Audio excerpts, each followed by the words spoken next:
Fala, Futuro Infocorper! Beleza? Eu sou o Kesley e seja muito bem-vindo à primeira capacitação específica da análise. Vocês não fazem ideia quanto eu tô contente por essa capacitação, porque análise é uma coisa que eu amo.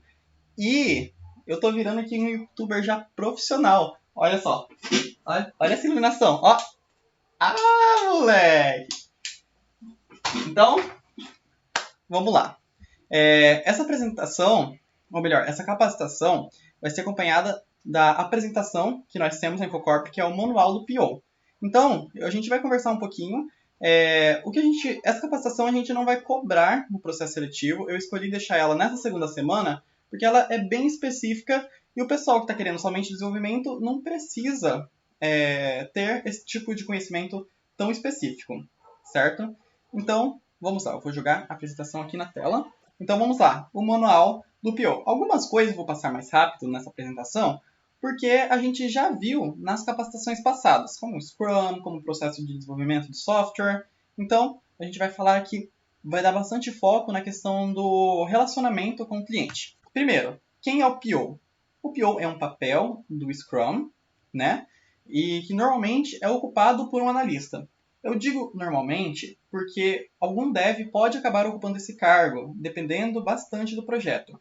Mas o analista, ele acaba ocupando, na maioria das vezes, por ser uma área de conhecimento dele. Então, ele já tem uma noção de relacionamento com o cliente melhor, o analista tem um conhecimento de prototipagem melhor, o analista tem também a questão da prática com documentação, que às vezes os desenvolvedores não têm.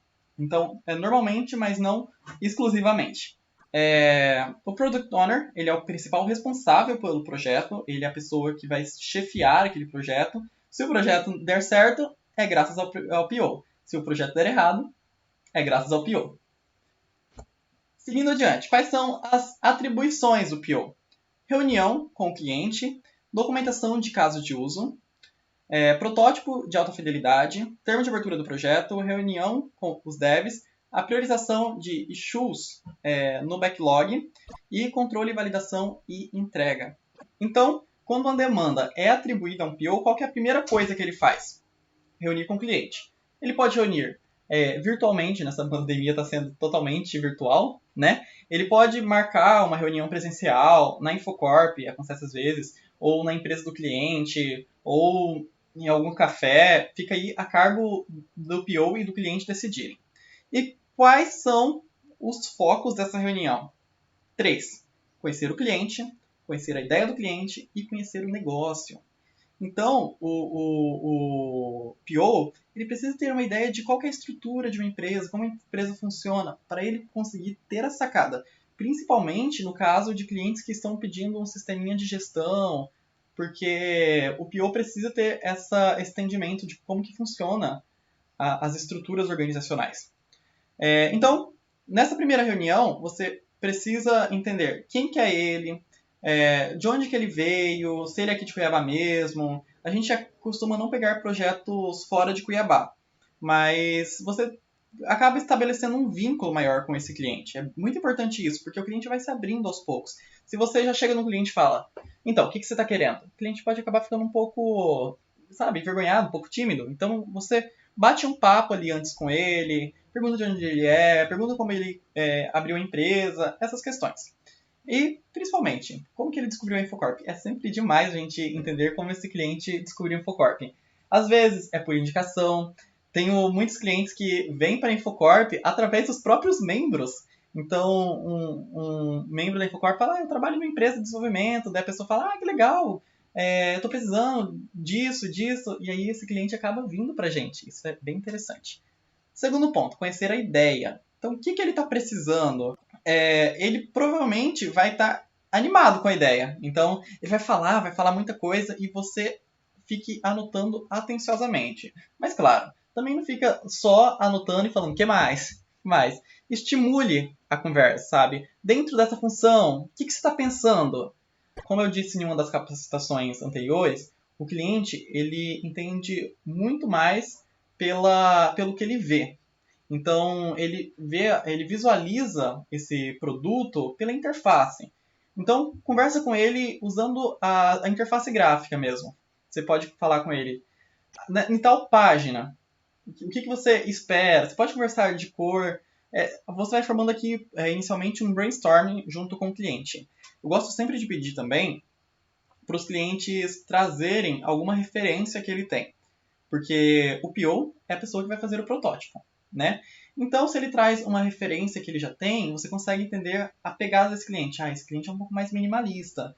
Esse cliente gosta de um projeto um pouco mais monocromático. Não, esse cliente já curte muitas cores, ele gosta de cores vibrantes.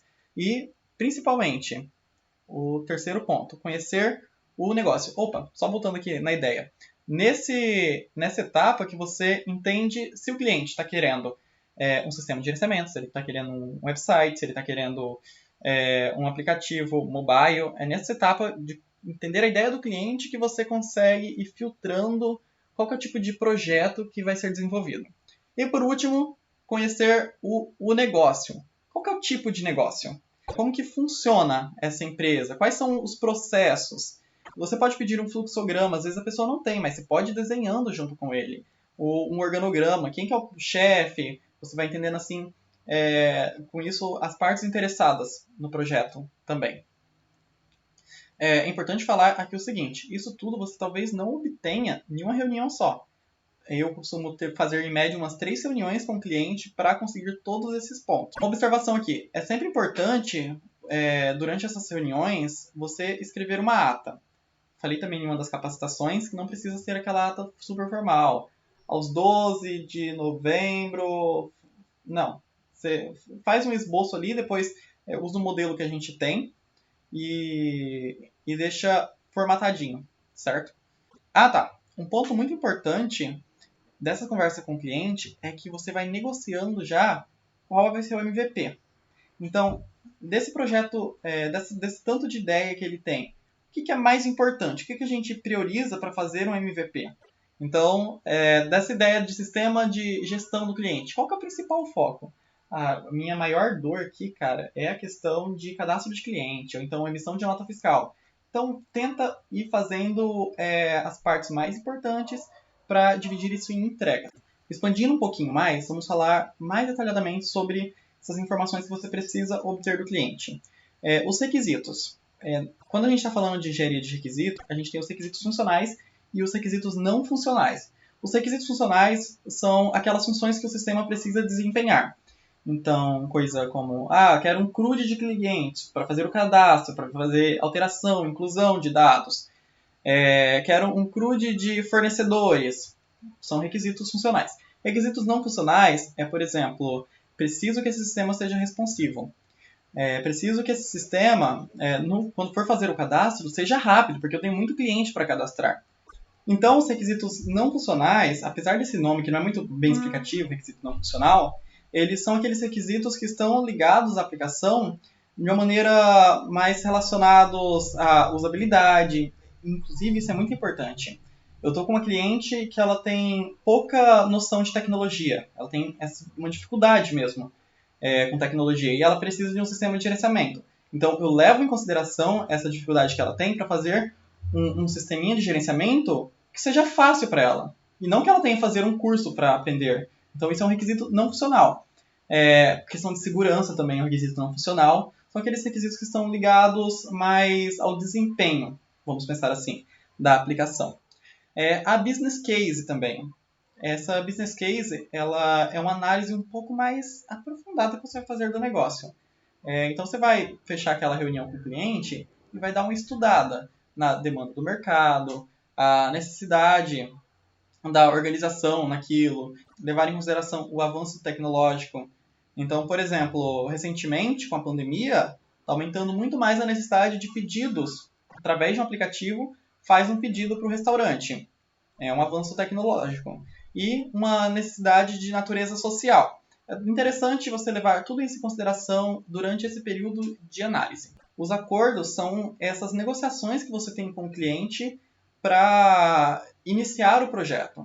Então, olha, isso aqui ele pode ficar para uma entrega futura. Não, isso aqui é um MVP, vamos fazer ele agora. E se você está falando com um cliente que são vários clientes, a gente tem projeto também que essa figura do cliente são 3 pessoas. Então, primeiro, você elabora define quem dessas 3 pessoas que tem a decisão final, tem o martelo final. E essas 2 pessoas, você vai elaborando um nível de prioridade de stakeholder também. E com essas 3 pessoas, você vai conversando sobre os requisitos. Tem alguns requisitos que um cliente, um desses stakeholders, fornece, mas que o outro discorda. Então, tudo isso você precisa ir conciliando. Os fatores ambientais da empresa, então, a cultura organizacional, esse pessoal dessa empresa, eles têm facilidade com internet? O interessante para eles, então, seria um sistema web ou um sistema desktop? A questão de normas governamentais também. A gente está em vigor atualmente a questão da Lei Geral de Proteção de Dados. Você leva isso em condição também. A infraestrutura da empresa, olha só. Quando a gente está falando da empresa, você precisa observar se aquela empresa tem capacidade para aguentar um projeto daquele tamanho. Se é um sistema desktop, por exemplo, essa empresa tem uma máquina suficientemente boa para ser um servidor? Ou se for um sistema web, lá nessa empresa tem uma internet de qualidade? Em seguida, os ativos de processos organizacionais. Esse manual do PO, ele abrange projetos no geral. Então, desde um projetinho pequeno para um aplicativo mobile, até, por exemplo, um sistema de grande porte, de gerenciamento da empresa. Então, se for um sistema desse, quais são os planos estratégicos dessa empresa? Se você está graduando em SI, vocês têm algumas disciplinas de gestão. Temos teoria das organizações, teoria geral dos sistemas, tem algumas disciplinas um pouquinho mais para as exatas de contabilidade geral, estatística. A própria engenharia de software ajuda bastante com essas questões de visualizar os processos organizacionais da empresa. Então, é importante que você esteja atento a isso. Se você não está fazendo graduação em SI, você vai ter um pouquinho mais de trabalho em correr atrás quando chegar um projeto desse tipo, para você conseguir ir adiante. Certo. Documentação de casos de uso. Essa documentação são diagramas que exibem quem são os atores e quais são as tarefas dele dentro do sistema. Então, por exemplo, nós temos aqui um produto que tem 3 atores. O usuário, usuário cliente, no caso, né? A empresa, um administrador, por exemplo, e o próprio sistema. Então, observe que o usuário, o cliente, ele solicita um orçamento que faz um include, né? E o sistema retorna aqui um orçamento. O administrador da empresa, ele faz um cadastro de empresa e o sistema faz a divulgação daquela empresa. O usuário, o cliente, ele procura aquela empresa. Está cadastrada? O sistema localiza ela. Então, tem todo um emaranhado que precisa ser muito bem especificado para os devs entenderem como que funciona os casos de uso desse projeto. E aqui podem ter mais atores. Administrador, operador, contador, se for uma empresa um pouco maior. Então, tudo isso você vai gerindo através dos casos de uso. Eu costumo fazer esses diagramas usando a ferramenta Draw.io ou diagramas.net, tá? Tem uma diferençazinha no nome, mas essas ferramentas de diagramação. Protótipo de alta fidelidade. Bom, aqui eu coloquei protótipo de alta fidelidade, mas a real é que existem 2 tipos de protótipo, o de alta fidelidade e o de baixa fidelidade. Então, inclusive esse desenho aqui é um protótipo de baixa fidelidade. Um protótipo de alta fidelidade, ele é mais demorado, ele tem questão de detalhamento, ele tem as animações de transições, ele é um pouquinho mais complicado, mas o cliente vai ver muito melhor como funciona. Então, se é um cliente que está mais preocupado com a forma da aplicação, opte sempre por um protótipo de alta fidelidade. Se for um cliente que opta mais pelas funções da aplicação, aí você pode fazer um protótipo de baixa fidelidade. Eu costumo usar a ferramenta Excalibur para fazer. É muito boa e vou até mostrar para vocês aqui. Dá de ver que é de baixa fidelidade, né? Ele mostra muito mais o esboço do layout.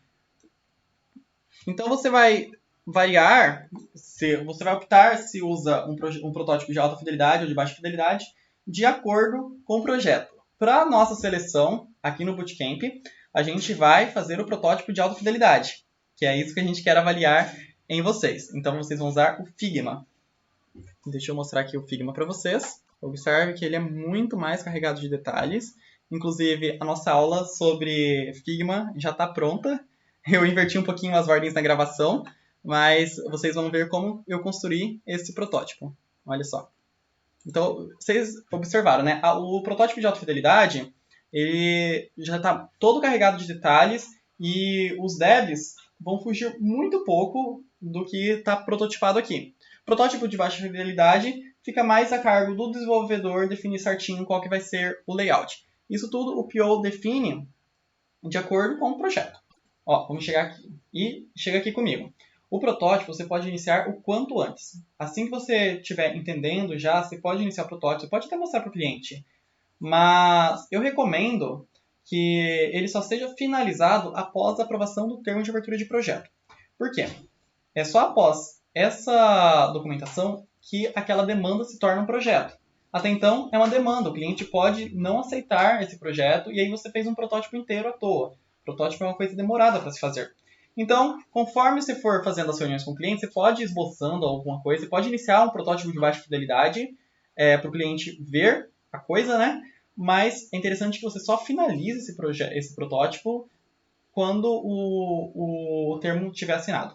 Termo de abertura de projeto é o documento que autoriza o início do projeto. Então, ele é um dos 2 documentos que o cliente vai assinar.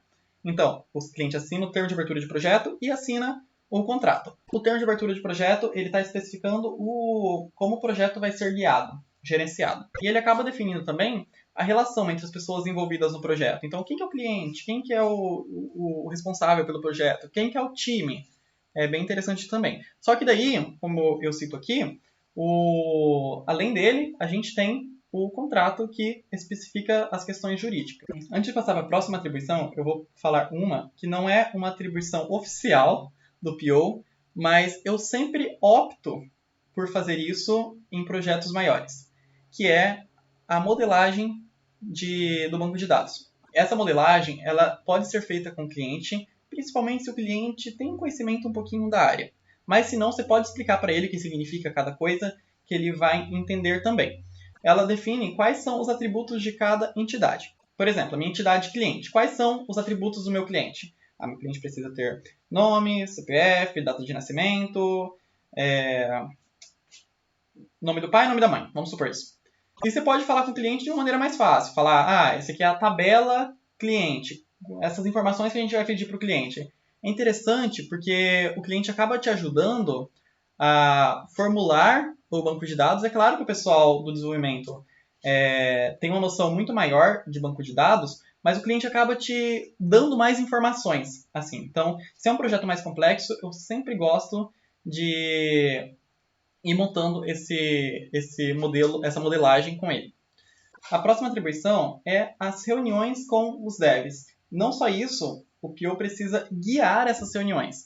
Nós temos 2 tipos de reuniões. A reunião de pontapé inicial, onde você vai apresentar, explicar de uma forma resumida o projeto inteiro. Você vai apresentar para ele o Product Backlog. Então, tudo aquilo que é requisito, tudo que precisa ser desenvolvido. E aí, o que o time precisa? Bom, primeiro, o time precisa conhecer o contexto do projeto. Por quê? Os devs, eles têm ideias, os devs pensam a respeito, então é sempre bom você dar uma contextualizada legal para os devs, porque às vezes eles te ajudam a desenvolver determinada função. Pensa, é um time, vocês se colaboram. Então, por diversas vezes, os devs chegaram para mim e falaram, Kesley, esse protótipo que você fez, talvez não seja muito interessante para o cliente. E, de fato, quando eu fui falar para o cliente a sugestão do dev, ele falou, é verdade, vamos fazer assim. Então, é muito importante que o time conheça também o contexto do projeto. E aí você vai mostrar o protótipo para os devs. E lembrando que você não vai ter elaborado o protótipo inteiro. Então, durante as sprints, enquanto você vai estar prototipando uma página, se for um projeto web, o dev vai estar desenvolvendo outras. Sempre assim. Você vai estar no protótipo sempre um pouquinho à frente dos devs. O time também precisa ter acesso aos requisitos e aos casos de uso, porque juntos eles formam a regra de negócio do projeto. e se você tiver feito a modelagem de banco de dados. E o time precisa te ajudar a elaborar o cronograma. É fundamental que nessa reunião de pontapé inicial vocês discutam quantas sprints vão levar cada uma das funções, levando em consideração que precisa ser validado, precisa ser testado. Se for um mobile, por exemplo, tem que levar em consideração que tem o Play Store. Então, tudo isso vocês devem levar em consideração para calcular o tempo. E depois, o financeiro ajuda você a calcular o prazo. E nas demais reuniões, que são as reuniões de sprints, você vai informar somente o que vai ser desenvolvido na sprint seguinte e fazer uma retrospectiva do que foi desenvolvido e o que ficou para essa nova sprint. Então, sempre esse retrospecto e o que vai ficar para ser desenvolvido. Sexto, priorizar as issues no backlog. Isso eu vou passar um pouquinho mais rápido, eu juro. Eu não vou falar muito, mas a gente trabalha com a ferramenta GitLab. Para quem trabalha com GitHub, é bem parecida, tá? E aí você vai criar uma nova issue, e aí você vai criar uma nova issue com aquela função que vai ser realizada e atribuir ela para o Scrum Master. Ele vai pegar, quebrar ela em atividade e vai atribuir para o dev correspondente. E aqui a gente tem um exemplo de como você pode estar fazendo essa issue, essa atividade. Então você coloca no título, onde que ela vai ser feita, se é no front ou se é no CMS. Eu gosto sempre de padronizar isso. Então vai ser feita no CMS. Se trata do CRUD da página materiais. E você vai colocar aqui o ator, o que o ator deve ser capaz de fazer. Por exemplo, o administrador, que é o ator, deve ser capaz de adicionar, editar e excluir uma nova produção. No caso, uma produção Coisas Nossas, que é específica desse projeto que a gente estava trabalhando. Isso aqui é uma issue real. Dados necessários para essa inclusão. Uma imagem de capa, um título, descrição, uma URL do YouTube e a categoria. Também deverá ser armazenada a data que o vídeo está sendo adicionado ao site. Como eu falei, isso aqui é uma issue real que nós fizemos em um projeto. E o dev que pegar essa issue já vai entender, opa, isso aqui é um CRUD. Então, na minha tabela Coisas Nossas, quais serão os dados necessários? Imagem de capa, título, já vai entendendo a partir disso qual que é o tipo de arquivo, qual que é o tipo de informação. Então, lembra que eu falei que o dev precisa entender o contexto do projeto, porque ele mesmo vai elaborando a solução. Então a gente acaba não prendendo ele em documentações que não deixam ele livre para encontrar uma solução interessante. E sempre deixar o link do protótipo. Certo, a próxima atribuição do PO é o controle, a validação e a entrega. São 3 em 1. Então você precisa garantir que o Scrum Master e o time estejam entregando a tempo. Você precisa validar cada uma das entregas. Caso ela não esteja boa, ele volta para a linha de produção para ser trabalhada. Caso esteja boa, você apresenta para o cliente. E pode ser que ele peça alguma alteração. Então, aí você vai precisar colocar em alguma sprint essa alteração que ele está pedindo. Em seguida, você precisa iniciar uma outra sprint com uma outra sprint backlog. E, certo, lá atrás a gente falou do MVP. O que é o MVP? É o mínimo viável a ser produzido. É a versão mínima do produto final, de modo que você consegue oferecer as funcionalidades do objetivo principal em uma versão menor dele. Sem contar que é uma forma muito interessante de você testar a eficiência do seu produto junto ao usuário final. Em outras palavras, e agora eu vou ler aqui, porque esse resumo que eu fiz ficou filé, com o MVP definido e seus requisitos levantados, o time vai conseguir trabalhar nessa entrega enquanto você vai estar trabalhando em uma entrega futura para ser desenvolvida em seguida. E assim a gente diminui o efeito cascata desse projeto. E por último, o processo do Scrum, que a gente viu bem detalhado lá na nossa capacitação sobre Scrum. Então, primeiro, o PO determina o backlog do produto, planeja com o time a sprint, que é a sprint planning, lembrando que nesse planejamento da sprint é aquela reunião de pontapé inicial que eu falei. E elabora a sprint backlog em cada uma das sprints, que é gerenciada pelo Scrum Master. Certo, pessoal? Essas aqui são as nossas referências. Vou deixar para vocês esse material disponível, complementar, para vocês darem uma olhada depois. A seguir vocês vão ter as capacitações de prototipagem e sobre o termo de abertura de projeto. Eu vou ficando por aqui. Falou!